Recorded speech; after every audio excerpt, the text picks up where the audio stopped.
నా రక్షకుడు ప్రభువైన యేసుక్రీస్తు వరకు నామంలో శుభాభివందనాలు తెలియజేస్తున్నాడు. నిరాశలో విజయాన్నిచ్చే దేవుడు ఈ దేవుడు, ప్రకటిస్తున్న దేవుడు నిరాశలో ఉన్న వారికి ఒక విజయాన్నిచ్చి విజయ మార్గంలో నడిపించే దేవుడు. ప్రక్క చెల్లుతున్న పరిశుద్ధ గ్రంథంలో, బైబిల్ గ్రంథంలో పేతురుతో పాటు ఉన్న కొంతమంది శిష్యులు చేపలు పడటానికి వెళ్ళారండి.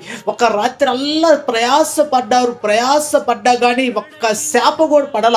వాళ్ళందరూ నిరాశతో కూర్చున్నారు, నిరాశతో ఉన్నారు, నిరాశతో వేదంతో గురై ఉన్నారు. ఎందుకంటే వారు ఒక రాత్రల్లా ప్రయాసపడ్డా కూడా ఒక్క చేప పడలేదు.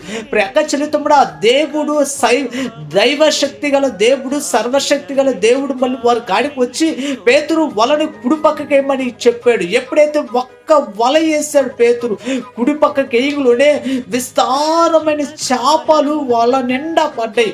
వల లాగటానికి కూడా సహాయాన్ని అడిగాడు. చుట్టుపక్కల ఉన్న వారి సహాయాన్ని అడిగి చేపలన్నీ ఒడ్డుకు తీసుకొస్తే విస్తారమైన చేపలు పడ్డాయి. ప్రకటించడం నిరాశలో నీకు విజయాన్నిచ్చే దేవుడు, నిరాశలో నిన్ను నిలబెట్టే దేవుడు, నిరాశలో నిన్ను గొప్ప చేసి విజయ మార్గంలో నడిపించే దేవుడు అండి.